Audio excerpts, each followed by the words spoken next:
about that. Sorry, Carrie. Hey, Emily from the Get Offset podcast. I'm here to talk to you today about my TunaTone Teeny Tuna. This guitar and all of the TunaTone guitars are handmade by Layla City up in Edmonton in Alberta, Canada. I picked this up earlier this year at the Vancouver International Guitar Festival in Vancouver, BC, and was just immediately in love.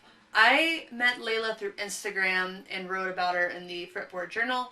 I'll put a link to that article, but I just, as soon as I met her and heard about her story, about how she thinks about guitars and building guitars and woodworking in general, and just after testing out this instrument, decided to get one. So I have the 6th ever TunaTone Teeny Tuna, and though it's called a Teeny Tuna, it's not really small in a lot of ways you think about guitars being small. Yeah, so basically a Gibson scale length.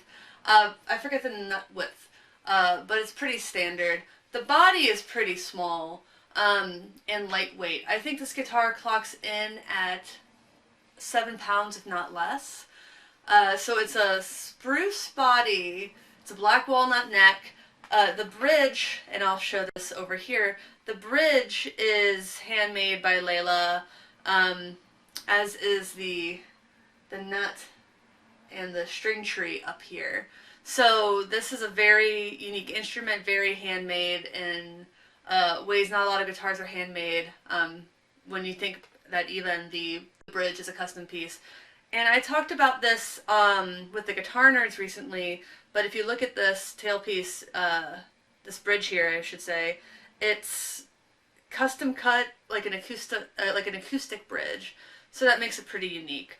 The Roadhouse is a single coil and a humbucker routing by Roadhouse. I don't think he builds anymore except for special orders, so he builds pickups for her, which is nice. Yeah, so that is the gist of this guitar in terms of specs and everything like that. So what I'm going to do next is I'm going to switch over. I'm going to give you an idea of how this guitar sounds. This should be a pretty quick demo because it's just the one pickup. But I am going to put it through some effects. I'm going to put it through the Gale by Spruce Effects, which is an overdrive fuzz that is one of my favorites. And then I have an Eventide H9. I'm going to play around with some of the effects on that. This is a pretty new pedal for me, the H9, so I'm pretty excited to screw around with it. Alright, I'll be back in just a second.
So that was a little noodling around on the TunaTone Teeny Tuna, which is quite a mouthful to say. Despite it just being one pickup, I think that this guitar has a lot of range. It rolls off the tone quite a bit. I think that with the brass bridge, it can sound a little bit sharper, especially the closer you play to that bridge. Personally, I usually use the tone knob all the way up and play somewhere in this here range. But I think it takes distortion really well, fuzz really well, all kinds of effects really well. I can't speak highly enough about this instrument. It is a joy to play. It's my number one in my heart. Sorry to all my other guitars, but if I had to save just one, it'd be this friend right here. So, yeah, that's all I have to say about the TunaTone Teeny Tuna. I will put a link to a few articles about Layla as well as her website in the notes below. I highly recommend getting a build from her. She spends so much attention to detail, and just a few little things like, I'll switch it around over here. Little things like, I'm not sure this will even be in focus, but that right there, gosh, it's just such a gorgeous instrument. Yeah, can't really say enough good things about it. Have that little neck plate right there. That's her own creation and all that jazz. Of course, an original, completely original design. But yeah, that's what this guitar sounds like. That's how it plays. This is why I love it. All that kind of stuff. Really cool to be able to show it off a little bit to the YouTubes. So until next time, subscribe, ring the bell, check out the podcast on Apple Podcasts, Spotify, Google Play, wherever you listen to podcasts. Until next time, I'm Emily. Goodbye.